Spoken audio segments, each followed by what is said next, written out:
Assalamualaikum warahmatullahi wabarakatuh. I am Hendy Irawan, and today we are going to learn about bagging and boosting, which is one of the two of the methods in ensemble learning, and it's also part of machine learning. All right, so let's get started. So we will first learn about what are ensemble methods. And then we will talk about bias and variance error. And then we will discuss about bagging, and then the next will be boosting.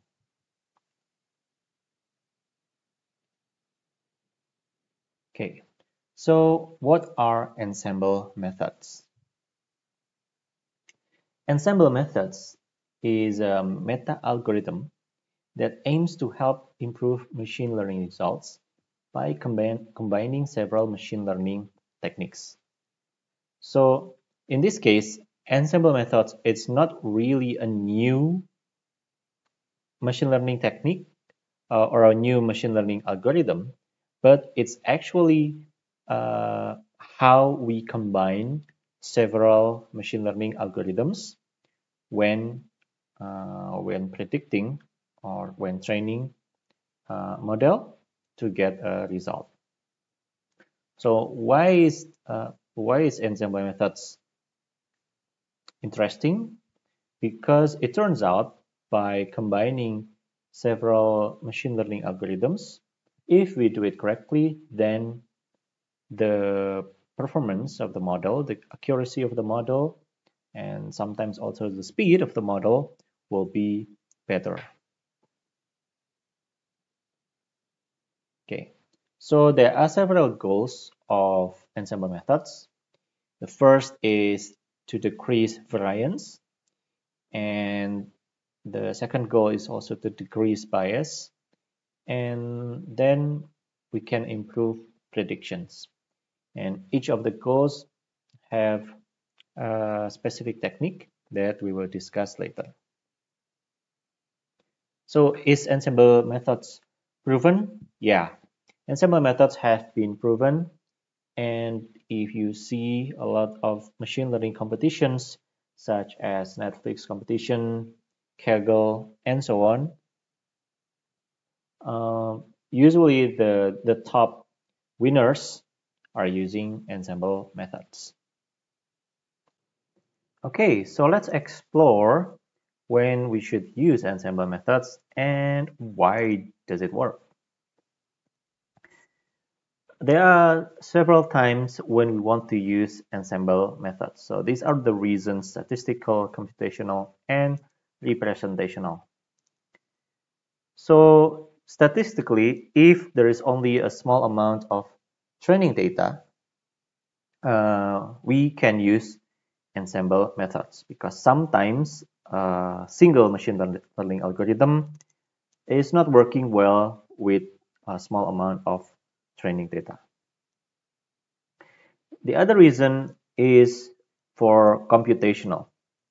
So even that we have enough training data, but the problem is we find that the existing machine learning algorithm is getting the local optima because it's searching just locally instead of getting the real optimum, the global optima, or a good enough optima. So we can use ensemble methods to increase the performance of the algorithm here. And also the other reason is when the true function of f, this cannot be represented by any of the hypotheses in H. And let's see why ensemble methods are working. Okay, so the way that it works is usually by voting. Okay, so let's see that, for example, if we have 5 models or 5 algorithms or 5 classifiers, and then we do voting. Okay, so by we do voting, it means that at least 3 of the classifiers will need to vote on what will become the best result. Okay, so it can be 3 out of 4, it can be 3 out of 5, 4 out of 5, or all of the 5 classifiers agree on the prediction result. So that means if each of the classifier, for example, you have a naive Bayes classifier with 70% accuracy, you have another classifier with 70% accuracy. So all of the 5 classifiers have 70% accuracy. What happens with the ensemble method, the 5 combined methods? What will be the accuracy? So actually uh, we can calculate that. Okay, so for example, we uh, we have the probability of observing X number of heads in a sample of n independent coin tosses. So basically you toss a coin and it can be the top part or the bottom part, usually called the head part or the tail part. And then there is the probability of P. So let's check out. If we have 5 independent classifiers for the majority voting, then that means the majority vote for 3 out of the 5 classifiers. So the accuracy is 0.7, right? And then this is the majority vote. So there is 3, and the number of classifiers is 5. Okay, and this is for the 4 out of 5, and this one is for the 5 classifiers. So after we put it here, and that means the accuracy, okay, the accuracy for the total majority vote will be 83.7%. Okay, so this is up from 70% if we compare to just use one classifier. Okay. Now, if we can increase that to multiple classifiers, then the accuracy can be even greater. Okay, so the accuracy can be even greater. So that is also why in competitions, the winner usually uses a lot of single classifiers and then combine them using ensemble methods. And this works because there is a theorem of no freelance. So it means that no matter how good the algorithm is, if it's just one algorithm, it's not always accurate all of the time. Okay, sometimes it is not accurate. So because different algorithms can use different hyperparameters, different representations, we can also change the training sets and divide it into subproblems that if combined using ensemble methods, that can increase the accuracy of the entire algorithm. Now let's talk about bias and variance. So bias and variance are prediction errors. Okay, and we want to manage this so we can avoid the mistake of overfitting and underfitting. Okay, so let's imagine that the correct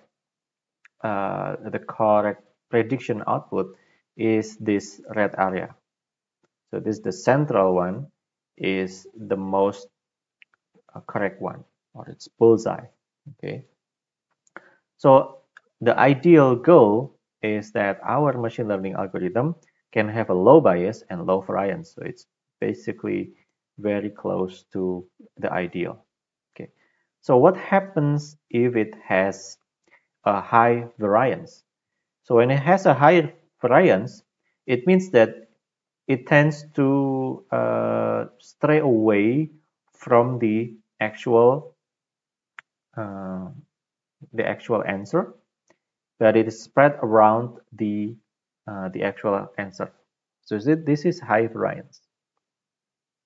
Now, if we have a low variance but high bias, so that means that actually the answers uh, are together quite nicely, just like the real answer. However, they are off by some amount. Okay, so they are off by some amount. And the worst one is if we have both high bias and high variance. So they are off by some amount by the original from the original or the correct answers, and they are also have a spread. So sometimes it's correct and sometimes it's really not correct. Okay. And how we do this is that we monitor the error during the training and then compare it when doing model validation. Okay. So bias is the difference between the prediction and target. So this is how far uh, it is different compared to the training data. So the problem with bias is oversimplification. Okay? And usually happen because the model is too simple, so it cannot produce good predictions. And usually when bias happens, then both training and the test will lead to high error. And so what are the techniques to achieve a low bias? So if the data is linear and then we use the linear regression algorithm, then the output will be usually good. Okay, so this is low bias. This is also low bias. If you are using artificial neural networks, if we have many hidden units or hidden layers, then and trained to completion, then it will result in low bias. So what causes high bias? So for example, we are using a constant function. So the data is linear, but we are using a constant function. This will cause a high bias. So what is constant function? For example, the result is always 1. Okay, no matter what data, the result is always 1. So this will cause a high bias. Then if we use linear regression, but the data is non-linear, data is polynomial, data is quadratic, but if we use linear regression, then the bias will be high. Or if you are using neural networks, the hidden units or the hidden layers are too few. Okay. The other error is about variance. Okay.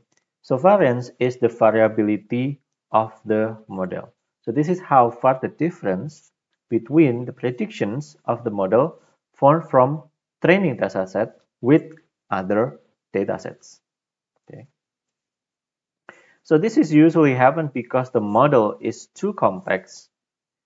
So it is good for the current training data, but it does not generalize on the data which it has not seen before.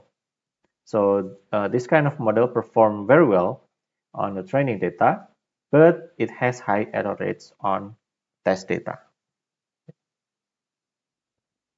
And usually what happens if we have low variance is if the data is simple. Okay, for example, it's a constant function, the model is independent of training data, and the model depends on the measures or attributes that are stable or the mean or the median.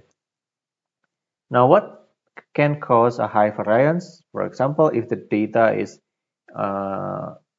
using a high degree polynomial, or if you are using a model with many hidden units trained to completion, but the data is very complex. So it's actually overfitting the training data, so it doesn't work well with the actual test data. So sometimes we have sources of variance like noise, and the model is mismatched, and the training sample is not perfect. Sometimes there is error in the training sample, and if we are using some learning algorithms like neural networks, it has a random part. So that randomness may cause a variance in the model. Okay. These are the sources that make variance happen. And usually bias and variance, we have a trade-off here. So generally, the more complex the model is, and the more capacity, and the more we add the polynomials, and the more we use hidden layers in neural networks, the bias that's starting high will become lower. Okay, it will become lower, and that's generally good. However, it also can happen that the more the model is complex, the variance will be higher.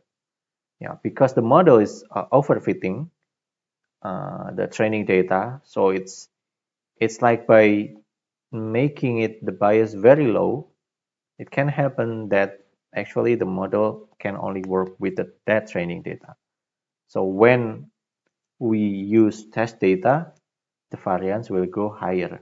Yeah, which is bad. Yeah. And this is called the generalization error.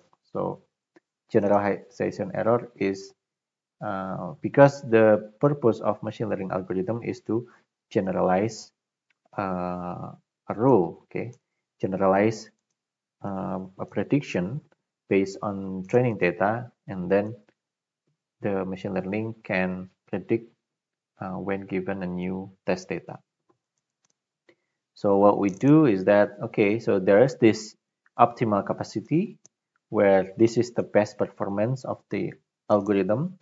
It has a low enough bias, and it also has a low enough variance. So this is optimal, yeah. Okay. So this part here is called underfitting, and the right part here is called overfitting. So you can see it if we have this data. This is like the actual data, the blue ones, okay. And then our algorithm is using like this constant function, okay. So yeah, so this is a very high bias. Okay? So it's always not accurate to the uh, real real expected value. Okay? But we can intuitively see that this is actually shaped like a curve, yeah, like a curve here. But uh, if our model is too complex, then it has a low bias. As you can see, the red part here, the red line here, is the predicted value, and it matches exactly like the training data.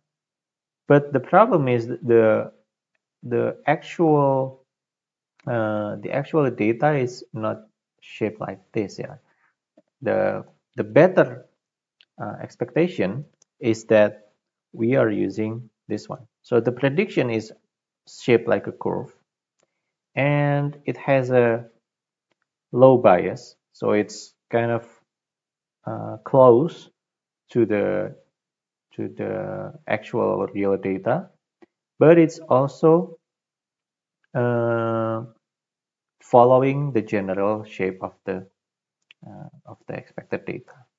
Okay, so it's not overfitting. Okay, so it's not overfitting.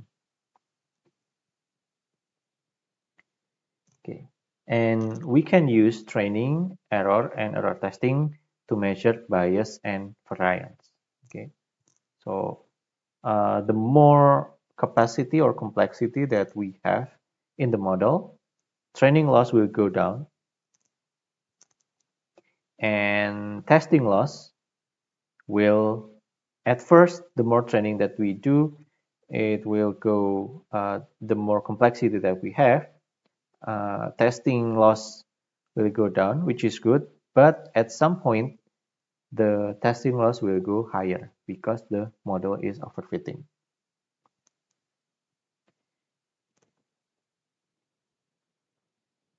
So the easiest way is to reduce variance. Yeah, make this model even simpler. But yeah, as you can see before, the simpler model have a high bias, which is not good. So how do we solve this problem? How do we reduce variance? But we don't want to increase bias. So what happens is that we can average models, but the problem is if we want to average models, that means we need to have more than one training set, but we only have one training set. Okay, so where do we get these multiple models to come from? Because we need multiple training sets, so we can train multiple models. So that's what we are going to achieve in the next part, and which is called bootstrap aggregating or bagging.